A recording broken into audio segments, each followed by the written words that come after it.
괴담이 탄핵 대상이다. 추경호 원내대표 오늘 교섭단체 대표 연설 본회의장에서 있었죠. 그러면서 막 야당에 대한 비판, 최근에 이런 상황에 대한 비판을 좀 하는데 우선 추경호 원내대표의 얘기 좀 들어볼까요? 그리고 거기에 보면 야당들의 어떤 뭐 반응 같은 것도 막 간혹 들어가 종종 이렇게 중간중간에 들어가 있습니다. 들어보시죠.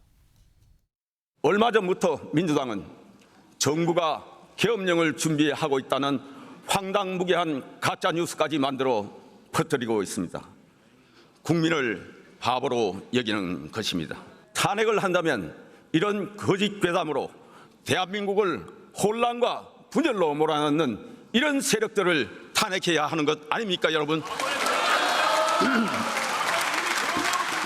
이재명 대표께 요청드립니다.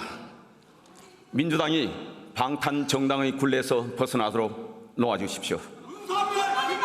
이 대표에 대한 수사와 재판은 개인 차원에서 당당하게 대응하십시오. 대신 민주당은 이 대표 한 사람을 위해 포획된 방탄 정당의 수렁에서 빠져나와야 합니다. 어제는 반대 모습이었어요. 어제는 박찬대 민주당 원내대표가 저 얘기를 할 때 여당에서 막 항의하는 목소리 뭐 이런 게 나왔는데 오늘은 또 민주당에서 저게 나오는군요. 서로들 그렇습니다. 이틀 걸쳐서 저런 모습이었는데 일단 추경호 원내대표는 민주당에서 나오는 괴담이 탄핵 대상이다. 이렇게 또 얘기했는데 이준우 의원. 그러니까 계엄 가능성에 대한 얘기가 이재명 대표가 그걸 턱 꺼냈죠. 공식적인 자리에서. 그리고 어제는 박정대 원내대표가 뭐 독도를 일본에 내주고 일본의 자위대가 한반도에 주둔할 우려가 있다. 막 이런 얘기까지 내었어요. 약간 음모론 같기도 한 이런 주장이 민주당 나오는 것으로 오늘 지적한 듯한데 어떻게 보셨어요? 저는 이번 원내대표들끼리 교섭단체 대표 연설할 때 예. 민주당은 좀 많이 아팠을 것 같은데 우리 국민의힘 쪽은 전혀 아프지 않았을 것 같아요. 왜냐하면 지금 민주당에서 주장하고 있는 것들은 전부 다 근거가 없는 내용입니다. 실체가 전혀 없습니다. 지금 일본에서 뭐 지금 일본에 독도를 내주려고 한다고 주장하고 있잖아요. 예. 일본 조형물 교체하는 과정 그걸 가지고 독도를 지휘한다라고 주장을 했었었고요. 자위대가 일본 자위대가 한반도에 진출할 거다. 한반도로 올 거다. 이런 것도 전혀 일본은 생각하고 있지도 않습니다. 실제로 그렇게 할 수도 없는 거고요. 예. 그리고 또 하나 계엄령을 우리 정부가 준비하고 있다는데 예. 이것도 역시 전혀 준비되고 있지 않는 거죠. 이 세 가지 다 모두 전부 다 허상입니다. 실체가 없는 걸 주장하고 있는 거죠. 반면에 우리 추경호 원내대표는요. 민주당에서 이렇게 얘기했습니다. 정치 퇴행을 이야기하고 있다. 이재명 대표의 사법 리스크 탓이다. 다 실체가 있는 거죠. 예. 곧 이제 1심 선고가 곧 나오지 않습니까? 그래서 민주당에서는 우리 추경호 원내대표의 연설을 들으면 좀 아팠겠지만 우리 국민의힘 쪽에서는 아마 저 민주당 쪽에 교섭단체 대표 연설이 그렇게 아프지는 않았을 것이다. 저는 그렇게 생각합니다. 유기호 수장님, 지금 민주당에서 어떻게 보면 약간 좀 극단적인 주장이나 뭐 민주당 표현되면 이게 우려라 그래요? 약간 극단적인 우려가 나오는 것 같은데 그거에서 여당에서는 이거 10월, 11월에 이재명 대표 관련 1심 결과가 나올 것 같은데 이런 거 다 의식해서 뭔가 목적이 있는 거 아닙니까? 약간 이런 시선을 보내고 있어요. 글쎄요. 지금 어찌됐든 22대 국회가 개원했고 그 개원에 맞춰서 여야 원내대표가 한 첫 대표 연설이잖아요. 그런데 두 원내대표 입에서 저런 얘기들밖에 꺼낼 게 없었을까. 이게 대한민국의 미래를 생각하면 참 암담해요, 저는. 물론 쌈딱 입장에서 보면 누가 잘했고 누가 더 아프고 누가 덜 아프고 그걸 재량하고 싶겠지요. 그러나 지금 한번 생각해 보십시오. 경제가 윤 대통령은 뭐 나아지고 있습니다라고 큰 소리 쳤지만 지금 금리 올리느냐 내리냐 마느냐 뭐 아니면 집값이 지금 폭등했는데 이 상황에서 어떻게 예. 수출 잘 되고 있다지만 자영업자들은 지금 죽을 맛이라고 그러잖아요. 경제 뭐 따로 떼놓고요. 국회 하는 일이 뭐예요? 예산 결남에 지난해 우리 재정 잘 운영했는지 이런 거 하나하나 따져보라는 거 아니에요. 물론 지금 앞으로 이제 예산 결산 심의 그리고 뭐 국정감사 뭐 이런 거 있습니다. 예. 행정부에만 뭐 맡겨놓고 뭐 하는 거 아니잖아요. 여야 원내대표들이 명색이 나와서 얘기를 했으면 대한민국의 미래를 위해서 우리가 이런 것이 좀 부족했습니다. 우리 국민 모두가 이런 거에 대해서 좀 고민 좀 해봅시다. 예. 좀 이런 얘기라도 한마디라도 좀 있었으면 좋겠는데요. 물론 당장 지금 아니 뭐 친일 세력 정부 뭐 독도라도 갖다 바치려고 하는 겁니까? 민주당에서 얘기했죠. 뭐 지지자들이 보면 시원했을 거예요. 그다음에 추경호 원내대표 뭐 근거 없는 얘기하고 있고 뭐 그런 얘기하는 세력들을 몰아냅시다. 사실 그렇게 말한 거잖아요. 뭐 괴담 세력을 괴담 탄핵해야 운운하고 탄핵 운운했지만 예.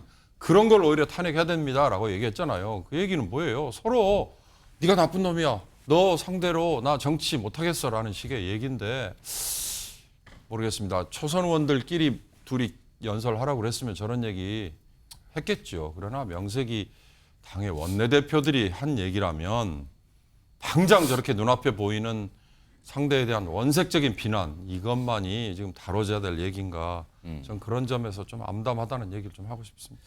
지금 민주당에서 계속 어떤 얘기를 하고요. 그거에 대해서 국민의힘 반발하면서 오히려 그런 괴담 유포하는 걸 탄핵해야 됩니다라고 얘기를 하는 이 대치상이 계속 이어지고 반복적으로 나오고 있어요. 그런 상황에서 오늘 민주당에서 또 다른 특검 얘기를 꺼냅니다. 이거 특검해야 될 것 같은데요? 라고 얘기를 하는데 그 사안이 뭘까요? 우선 민주당 박창대 원내대표의 얘기부터 좀 들어보겠습니다. 김건희 여사가 총선 당시 여당 공천에 관여했다는 언론 보도가 나왔습니다.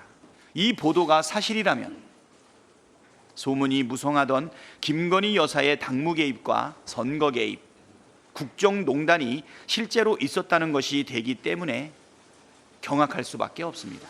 김건희 특검법에 해당 의혹도 수사 대상에 포함시켜 반드시 진실을 밝혀내겠습니다. 김건희 여사 관련된 내용이었군요. 이게 어떤 보도가 나왔고 그걸 민주당에서 바로 받아서 이거를 계속 오늘 하루 종일 얘기하고 있어요. 지금 민주당에서. 그러면서 이거 이 특검에 이런 내용까지 다 들어가야 됩니다라고 또 하는 거예요. 그러자 여당과 대통령실 그리고 요 의혹과 관련돼 있다고 보시는 분이 또 어떤 반응들을 보이거든요. 근데 반박하는 내용들이에요. 화면에 있습니다. 여기 보시면 일단 이런 보도가 있었고 민주당에서 지금 강하게 얘기하는 거잖아요. 일단 맨 밑에를 좀 보겠습니다. 대통령실 관계자의 얘기인데요.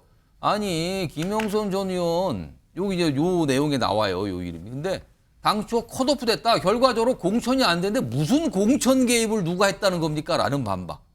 그리고요.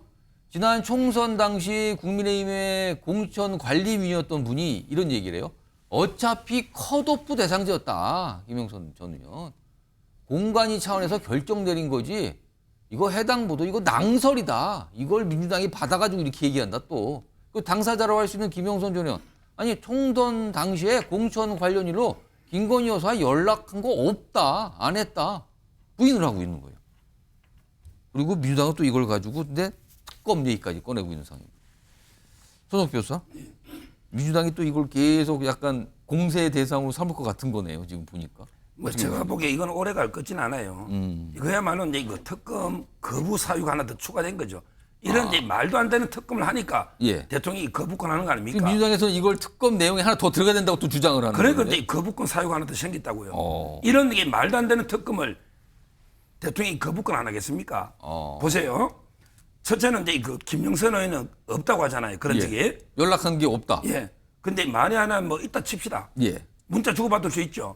근데 예를 들어 아는 지인들끼리 권유할 수도 있잖아요. 조언도 할 수 있고. 예를 들어 저도 이제 제 고향이 합천 거창이에요. 예. 김태호 선배가 이제 양산 갔잖아요. 예. 그럼 저한테 물어보면 선배님 가십시오. 당을 왜? 그물 김도관이 잡아야 됩니다. 조언할 수 있잖아요. 아무에게 가지 마십시오. 이런 게 그럼 저도 공천 개입입니까? 저도 민간인이고 김건희 여사도 민간인입니다. 예. 그럼 이게 아는 사이에 조언도 못 합니까?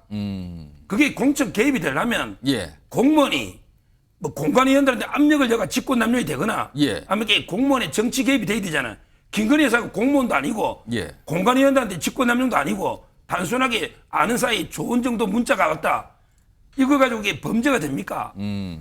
이분들은 재형법정주의를 모르는 것 같아요. 아니 파우치백도 그러더니 공무원이 정치 개입이나 이게 되지 김건희 여사는 민간인입니다. 예. 그다음에 압력을 연 공간위원회 그것도 직권남용 그것도 민간인은 안 돼요. 예. 솔직히 형법이든 무슨 법이든 이게 몇 쪽 있는지 그게 있어야 되잖아요. 그게 없어요. 그냥 무조건 국민이 왜 개입하면 죄가 되는 줄 알아. 좀 법을 보고 몇 쪽 있는지 예. 재형법 중에 뭐냐 그걸 제가 말씀드리고요. 그다음에 진짜 개입했다면 예. 경선기에는 죽겠죠. 어. 그렇잖아요. 아무래도 진짜 개입했다면 세게. 좀 컷오프된 상태 아니에요? 컷오프니까 이쪽이도 컷오프고 저도 컷오프고. 어. 따라서 그 컷오프라는 거는 개입 안 했다는 저는 반정이 되고요. 그리고 이제 마지막으로 오죽하면 이준석 대표가 예. 김건희에서 편드는 사람입니까? 아. 아니잖아요.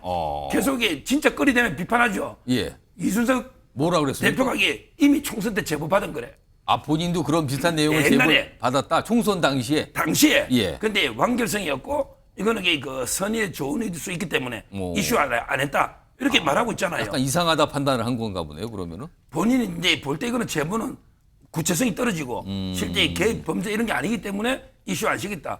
이준석 대표가 하고 있잖아요. 예. 알겠습니다. 김성일 평론가는 어떻게 네. 판단하십니까?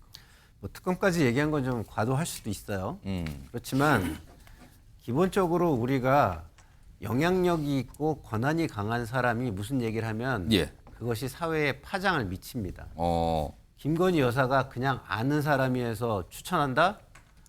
국민들이 그걸 그렇게 볼까요? 그 정도의 영향력으로 볼까요? 그렇게 보고 있지 않아요. 어. 그래서 민주당은요, 이것이 대통령실이 예. 개입한 것이다라고 볼 수도 있는 거예요. 그 안에 어떤 일이 있었는지 모르잖아요. 김건희 여사가 어느 정도 영향력을 확보하고 있는지 모르잖아요. 그러나 국민적인 의혹은 상당하다고 제가 말씀을 드립니다. 상당한 의혹을 가지고 있어요. 그러면 그런 거에 대해서 비판할 수 있죠. 그래서 특검까지 간 건 좀 과하다고 저는 생각을 하는데 예. 정치적으로 얼마든지 비판을 할 수 있다고 생각을 하고요. 그리고 고발을 통해서 조사를 해보는 거는 저는 뭐 나쁘지 않다고 봅니다. 그리고 김건희 여사 이런 논란이 없게 예. 좀 자중하시라는 말씀을 드리고 싶고 국민들은 아마 그걸 원할 겁니다. 자, 일단 이런 내용까지 해서 이게 계속 첨예해져요. 이렇게 되면은 뭐 여야의 어떤 전선이 계속 생기는 셈인데